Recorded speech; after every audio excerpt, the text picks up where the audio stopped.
Voice of Yoga. Welcome to the Institute for Personal Development, Kriya Yoga Ashram, where total consciousness is the new frontier. Kriya Yoga is union of the individual with the divine. Join us as we explore the practices to initiate this process. Good morning. Welcome to the Voice of Yoga. Let's talk consciousness. I am your hostess, Lisa Winton, and with me is Kenny Toy, also known as Swami Jayananda, founder of the Institute for Personal Development, located here in Hampton, New Hampshire.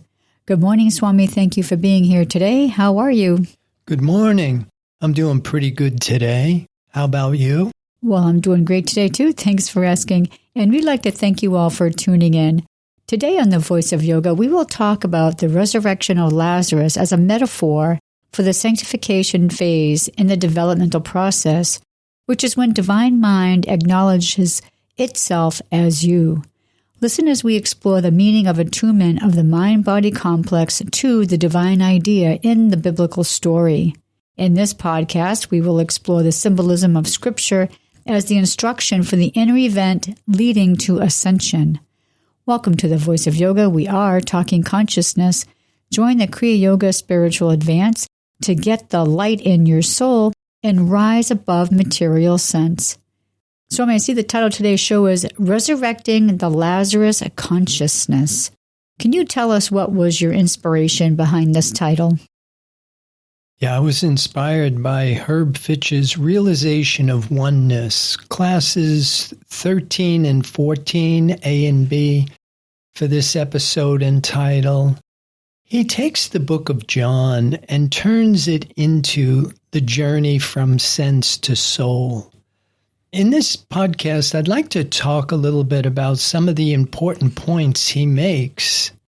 One of them I found very interesting is the resurrection of Lazarus is only in the book of John, and the Transfiguration isn't in the book of John, but in Matthew, Mark, and Luke. The reason is, which Herb tells us, the book of John begins with the Transfiguration, and Lazarus is beyond the disciples.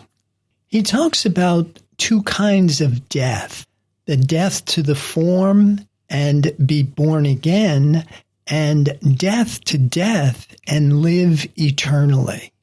These were some of the things that I really wanted to focus on in today's show with this idea of what is resurrection and why would we want to involve ourselves by initiating this developmental process.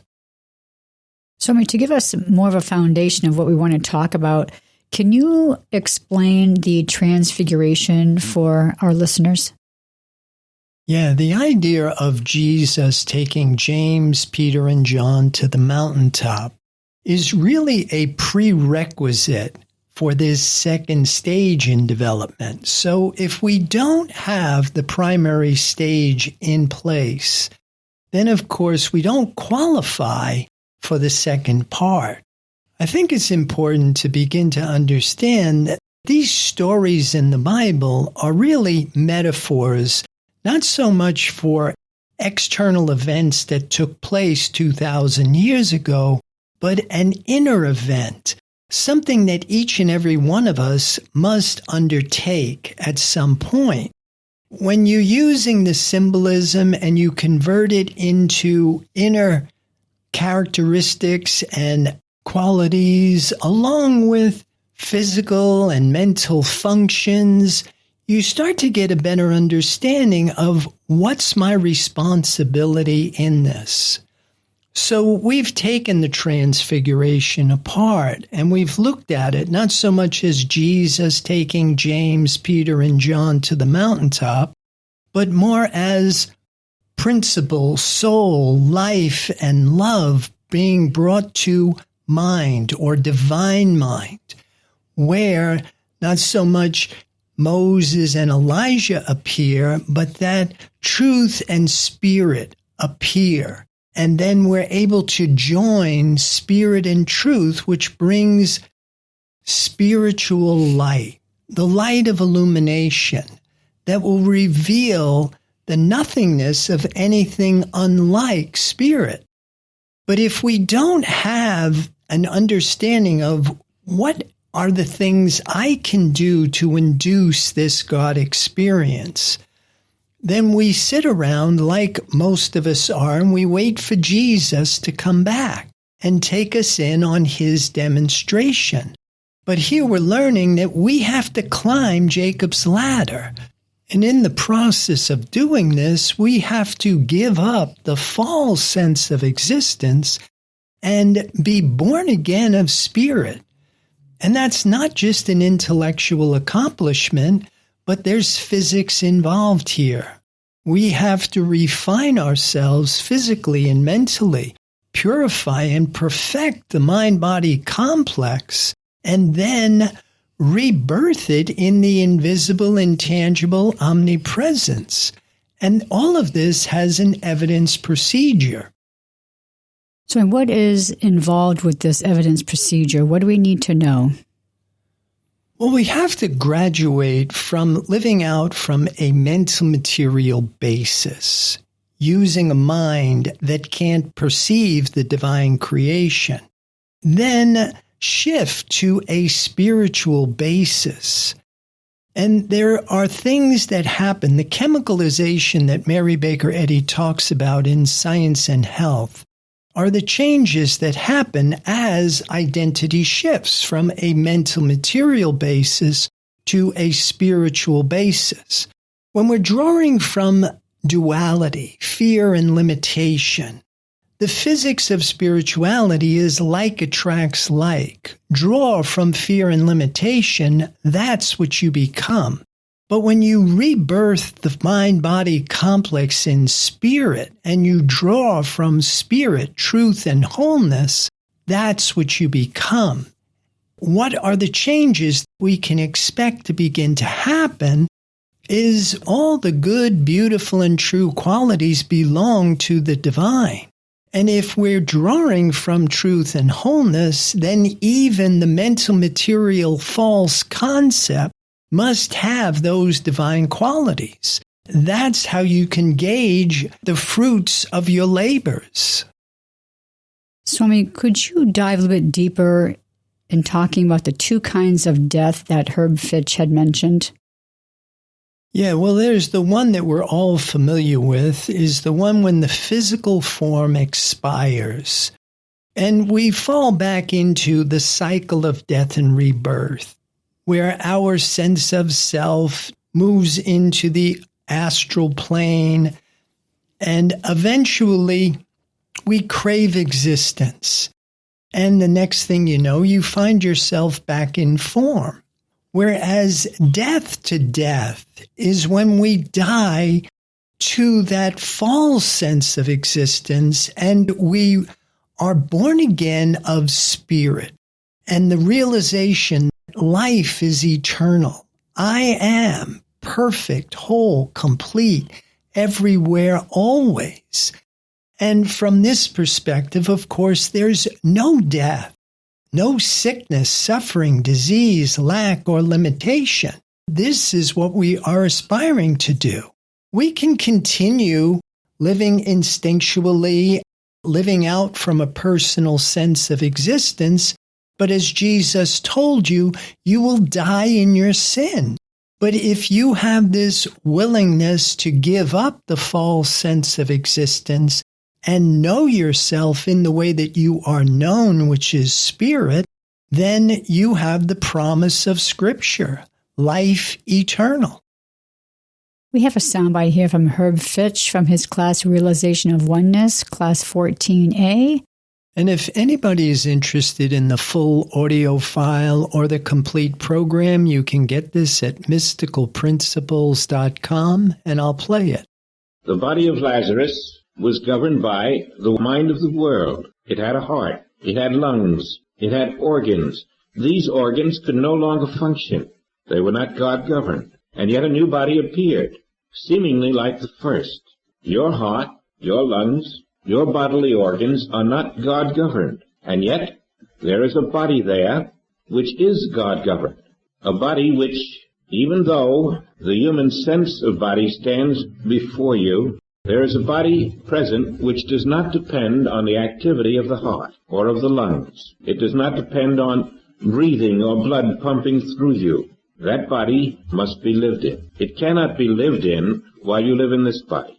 You cannot live in two bodies, but you can live in your real body. It is a matter of purification of the Lazarus consciousness, the creature consciousness, the willingness to put the old consciousness in the tomb, to step out of it. And this means a denial in consciousness of all that is not God created. If God didn't create it, for you it cannot have true existence. If you continue to believe in the existence of that which God did not create, you're not putting Lazarus, the false consciousness, in the tomb. You can't hold out anything.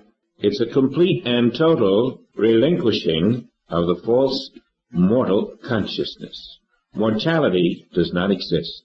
Now, if Lazarus had no real human body, because God created none, what perceived that body? The mind of Lazarus, and the mind of those who witnessed Lazarus. If a mind perceives what God did not create, that mind is not only in a state of falseness, but there is no such mind. God could not create a mind to perceive what does not exist. The mind perceiving Lazarus, the mind perceiving mortal form, is non-existent.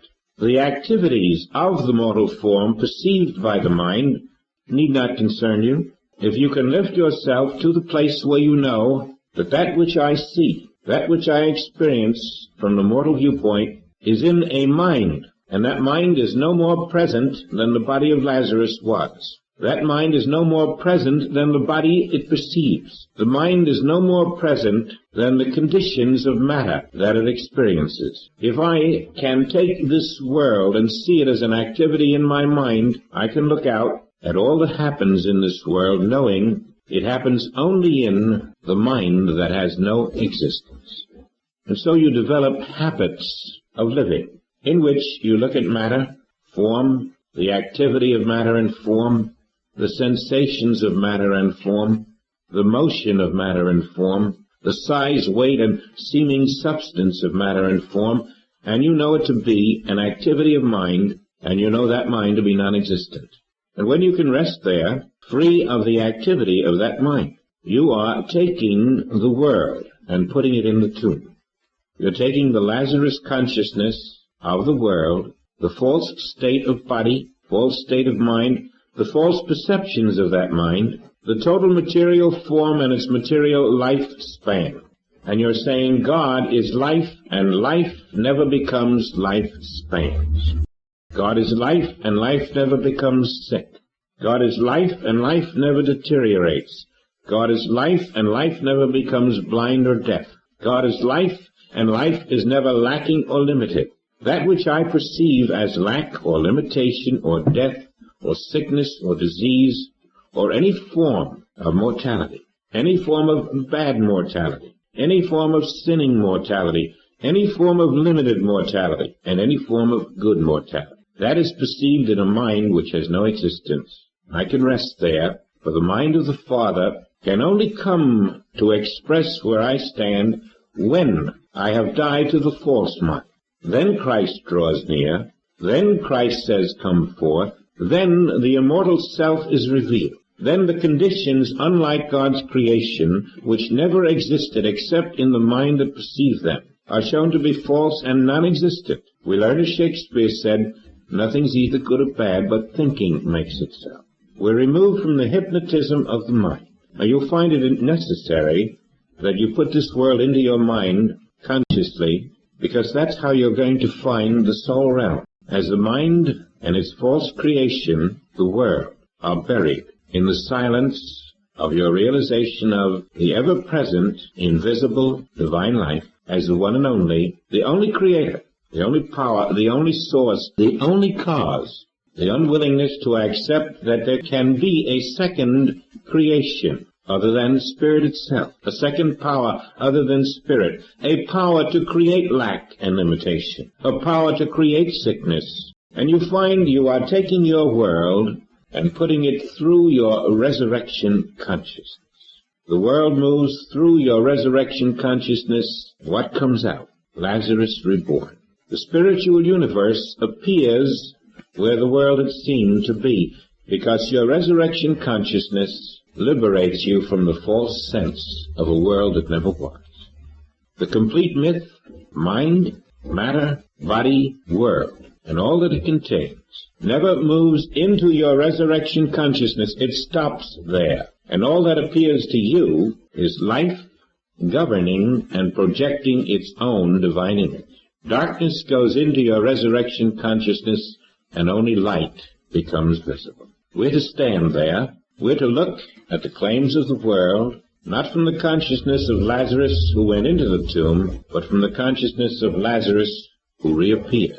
Now let's look at Lazarus another way. What made him reappear? What divine power released the false? It was the life of Christ, revealing that it was the life of Lazarus, unseparated by distance, which was a time concept of man, unseparated by mortal mind, undivided. That one life of Christ, which was in one city, also came forth in another city, so that the life of Christ in one city came forth as the life of Christ in Bethany. And it was proven there that the life of Christ, Jesus, was the life of Lazarus. We're going to pause right here to hear a word from our sponsors. Listeners, we'll be back with you in just a few moments.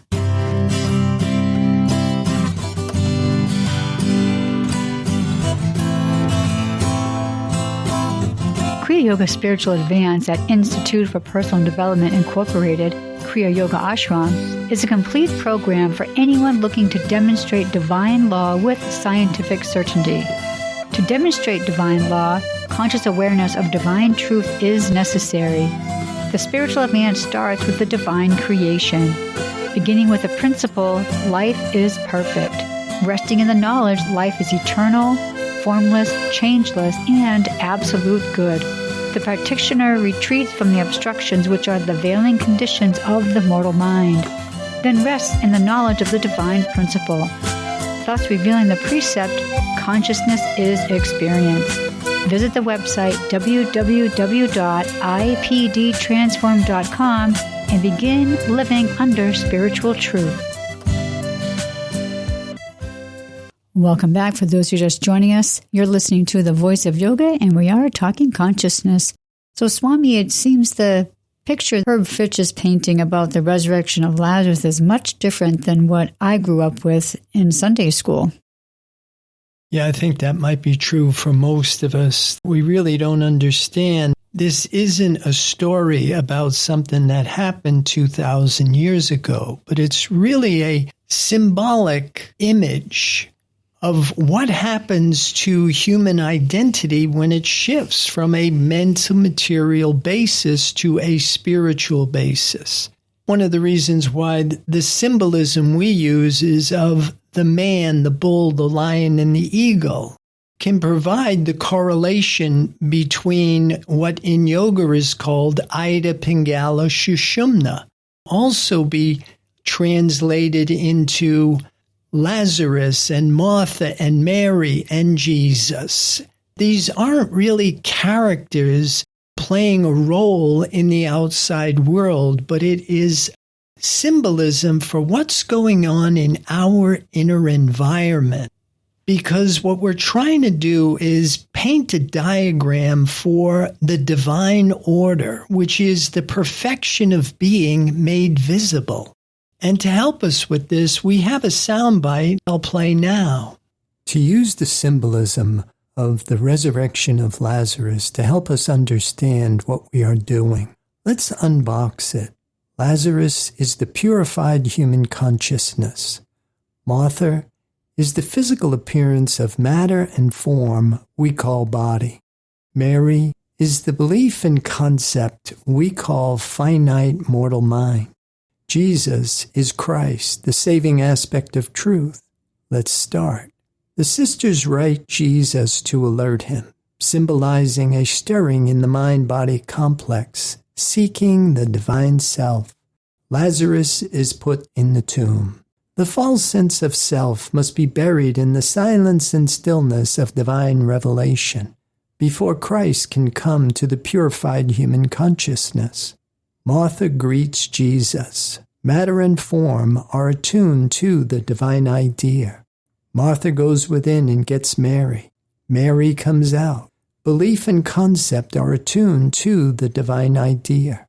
Martha and Mary present Lazarus to Jesus, and Christ comes to Lazarus and calls the purified consciousness out as the risen Christ.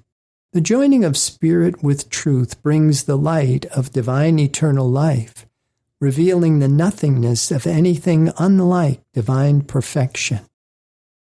Swami, what do we have to do to portray what Mary and Martha represent? Remember, we have to have attained the level of consciousness, which is the equivalent of the Transfiguration, which means there's preparatory work, and we've trained the body to look for spirit for validation. Matter and mind have now come together with truth and wholeness. Then the purified human consciousness is put in the tomb. In the silence and stillness of the realization of the invisible, intangible omnipresence, and then the attunement. Martha represents the physical form, being attuned to the invisible, intangible omnipresence. Mary represents the mortal mind, being attuned to the invisible, intangible omnipresence. So we've educated our thought up to spiritual apprehension. Now the Christ can call the purified human consciousness out of the tomb.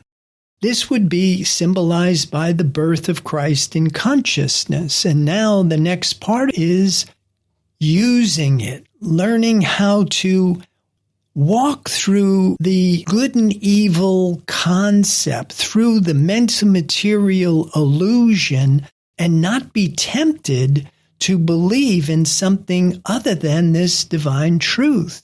This sanctification stage in development is where the divine mind acknowledges itself as you. The transfiguration is getting yourself to that point where you realize the omnipresence of the divine creation. It's this two-part authentication that happens. I'm conscious of divine truth, and now divine mind acknowledges itself as me. The next part of this whole process is the ascension, the realization where we are now, that place where divine mind is expressing itself through us. We have another passage here from Herb Fitch from his Realization of Oneness, class 13A, and I'll read it. Now let's catch the mystical code here. A certain man was sick, named Lazarus. We're going to find a very ingenious device worked here by Spirit. Lazarus is sick, and Lazarus is going to be buried before the Master comes, and so we have no way of knowing what's going on in the consciousness of the one called Lazarus.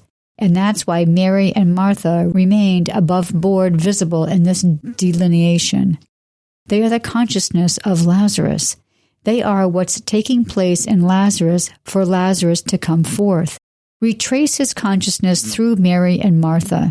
That's the device used here by the Spirit. And so while Lazarus is interred, you're going to find a code about what Mary and Martha do, explaining what took place in Lazarus to enable him to reach this high development and what is going to have to take place in him to bring him forth again. And of course, they're talking all the time about the Lazarus in you.